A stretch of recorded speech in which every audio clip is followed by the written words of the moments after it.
फिर अपने आध्यात्म के लिए आध्यात्म के बारे में बताया, मुझे समझ में आया आध्यात्म का मतलब ये नहीं है कि सब कुछ छोड़ देना है।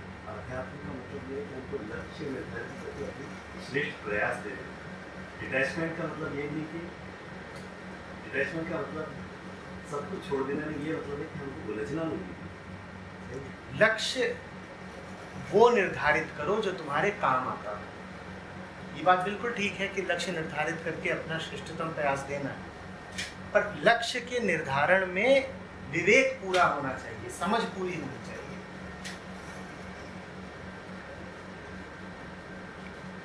कैंसर के रोगी को ये शोभा नहीं देता कि वो लक्ष्य बनाए कि मुझे तो विश्व में सर्वश्रेष्ठ हेयर स्टाइल रखनी है। भाई तेरी कीमोथेरेपी चल रही है, बाल तो यूं ही उड़ जाएंगे। तो कुछ ऐसा लक्ष्य बनाना जो तेरे काम आएगा।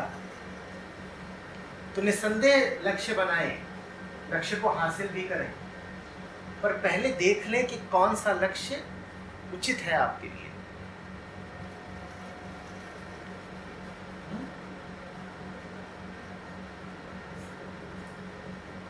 कैसे मालूम चलेगा कि कौन सा लक्ष्य? अपने आप को देख करके। मैं अगर प्यासा हूं तो मेरा लक्ष्य पानी होना चाहिए। अपने आप को देख, मेरी जो हालत है उसी के अनुसार मेरा लक्ष्य होगा। और अगर मेरी हालत बिल्कुल ठीक है तो अब कोई फर्क नहीं पड़ता कि आप क्या लक्ष्य बनाए भी कि ना बनाए। अब लक्ष्य बनाना हो तो बनाइए, नहीं बनाना हो तो खेलिए। लेकिन वैसी तो हम में से अभी किसी की किस्मत नहीं कि हम इतने परिपूर्ण हो, इतने स्वस्थ हो कि किसी लक्ष्य की जरूरत ही ना।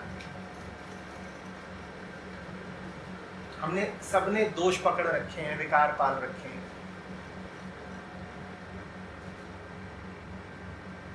अपने आप को देखेंगे तो उन दोषों का, विकारों का, बंधनों का पता चलेगा। एक बार दिख गया कि क्या दोष है, क्या बंधन है, तो जाहिर सी बात है लक्ष्य क्या होगा? क्या होगा? दोष हटाना, बंधन तोड़ना। लेकिन सारी चीज की शुरुआत तो होनी है अपनी जिंदगी के ज्ञान से। मुझे अगर यही नहीं पता कि मेरे ऊपर क्या बीमारी है, क्या बंधन है, क्या विकार है,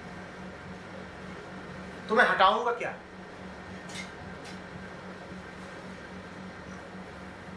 लक्ष्य यही हो सकता है, कुछ ऐसा जो व्यर्थ मौजूद है, अतिरिक्त है जीवन में, उसको हटाना है।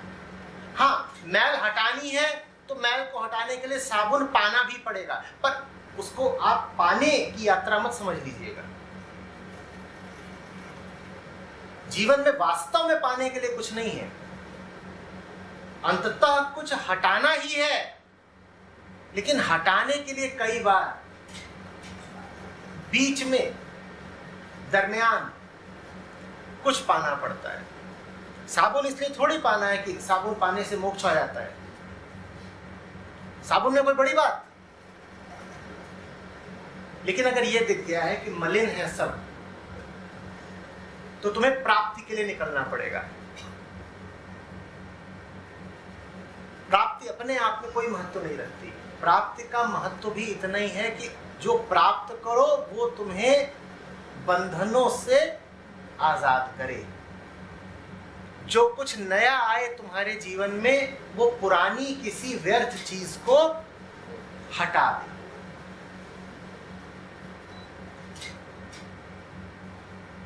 ले देकर क्या करना है? सफाई, हटाना है। तो लक्ष्य यही हो सकता है, कुछ हटाना। पाना लक्ष्य नहीं हो सकता। पाना मैं कह रहा हूं, अगर लक्ष्य होगा भी तो उस हटाने के लिए।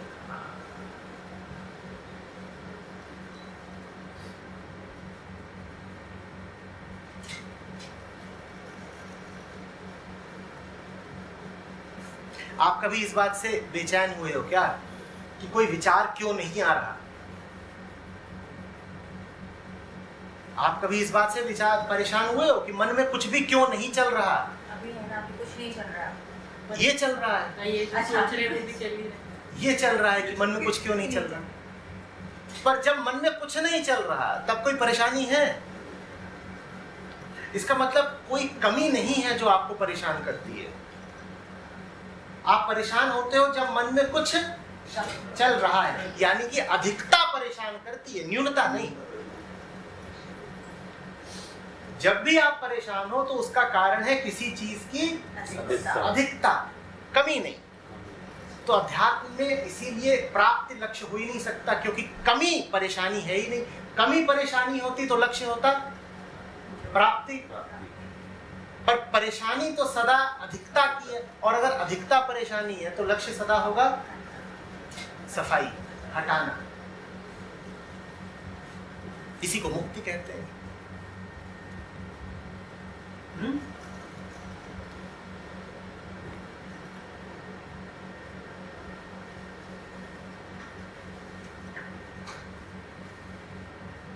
ज़ेन कहानी है ना,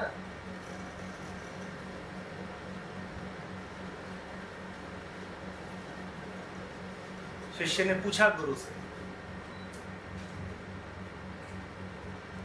मेरी साधना पूरी हो गई है गुरुदेव, अब मेरे दिमाग में कुछ नहीं है, अब मेरे मन में कुछ नहीं है,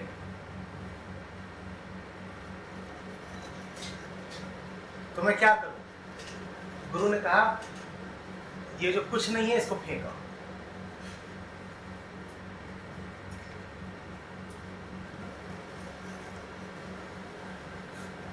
तुम्हारे दिमाग में अगर कुछ नहीं भी मौजूद है तो वो एक अधिकता है, उसको भी हटाओ। शिष्य ने कहा, फेंक आऊंगा उस नथिंगनेस को, उसके बाद क्या करूं? तो बोले तो गुरु ने कहा, देन कैरी इट आउट।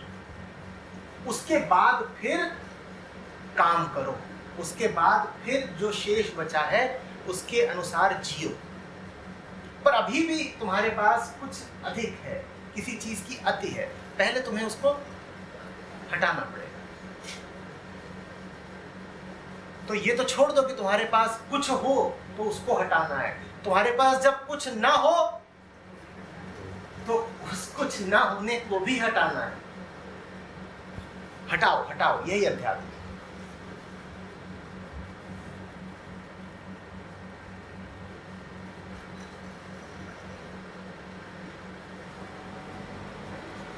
अच्छा जी, जैसे हम लोग पके हैं, किसी को समझाने जाते हैं तो बात का वजन नहीं होता, लेकिन बताए बिना रहा भी नहीं जाता। अगर पूरी बात बताना हो तो बताना ठीक भी नहीं है। अगर पूरी तरीके से आप A to Z अगर चीज़ों को जानते नहीं, आपको कुछ पता है आज बाकी का आपको नहीं पता है, तो फिर उसको बताना जितना तुम्हें लगता है कि तुम बता सकते हो बताओ, उसके आगे मेरे पास भी फाउंडेशन किस लिए है?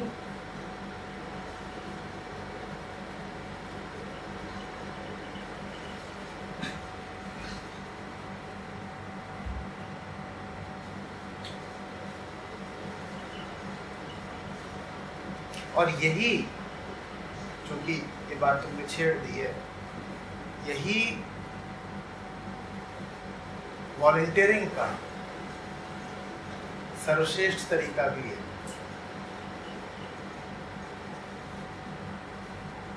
साफ, शुद्ध, खरी, अमिश्रित बात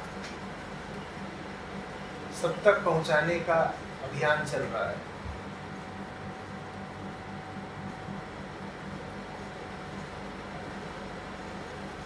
काम बहुत बड़ा है, वक्त छोटा है, चल रहा है। उसमें तुम जितने लोगों तक ये खबर पहुंचाओगे कि ऐसा कुछ काम चल रहा है, उतना भला है सबके लिए। कोई करते किसी मोमेंट में तो सही लगता है, फिर थोड़े दिन बाद या कुछ मोमेंट के बाद लगता है उस समय हम गलत थे, या फिर एक सिचुएशन ऐसी आती है कि लगता है कि कुछ सोचना ही नहीं चाहिए कोई किसी बात में। सर मतलब क्या करना चाहिए, मतलब कोई करना चाहिए? जब जो सही लगे अपनी पूरी क्षमता से उसको अपनी पूरी ताकत से करो, और साथ ही साथ भीतर ये लचीलापन रखो, ये विनम्रता रखो कि मुझे आज जो सही लग रहा है कल को वो गलत भी साबित हो सकता है। लेकिन ये बात कि आज जो सही लग रहा है कल गलत साबित हो सकता है, कहीं अकर्मण्यता का बहाना ना बन जाए। महीन बात है, ध्यान से समझना। पहली बात तो ये कि सत्य तो अज्ञेय है, तो हमें तो पता नहीं। हमें जो पता है वो बात ही सदा आंशिक होगी, अधूरी होगी। ठीक, ये विनम्रता रहे। जब ये विनम्रता रहेगी तो तुम पत्थर नहीं हो जाओगे, तुम बहरे नहीं हो जाओगे, तुम्हारे मन के द्वार बंद नहीं हो जाएंगे। तुम सदा उत्सुक रहोगे, जिज्ञासु रहोगे। तुम में मैंने कहा एक लोच रहेगी कि सीधे थे, थोड़ा झुक भी सकते हैं। लेकिन साथ ही साथ आज तुम्हें जो ऊंची से ऊंची बात पता है उस पर चलने के अलावा तुम्हारे पास कोई विकल्प नहीं है, तो तुम उसी पर चलो, पूरी ताकत से चलो। कल वो बात अगर थोड़ी संशोधित करनी पड़े तो कर देना, पर आज मुझे बताओ कि तुम उस बात पर नहीं चलोगे जो तुम्हें बिल्कुल ठीक लगती है, तो और किस बात पर चलोगे जो तुम्हें गलत लगती है? आज तो तुम्हें उसी बात पर चलना पड़ेगा ना जो तुम्हें ठीक लगती है। जो तुम्हें ठीक लगता हो उसके साथ पूरी ताकत से वफादारी करो। लेकिन वफादारी का मतलब जड़ता नहीं होता, वफादारी का मतलब जिद नहीं होता। तैयार रहो कि कल कुछ और बेहतर, कल कुछ ऊंचा पता चलेगा, तब उसके साथ वफादारी करेंगे।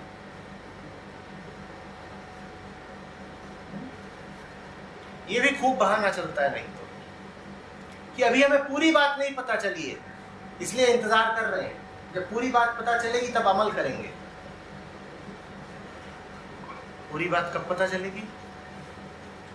मौत के 4 दिन बाद, जब चिता भी ठंडी हो जाए।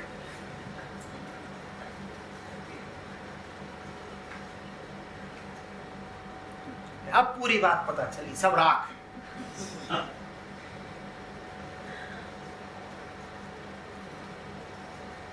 जितना पता है उसी पर आगे बढ़ो, पूरे जान लगा के, और कोशिश हमेशा ये रहे कि जो पता है वो और बेहतर होता रहे। ज्ञान की यात्रा कभी रुक ना जाए, कभी अकड़ मत जाना, कभी अड़ मत जाना, खड़े मत हो जाना कि अब हम तो पूरा जान गए। नहीं, पूरा कभी नहीं जान पाओगे। मामला अनंत है,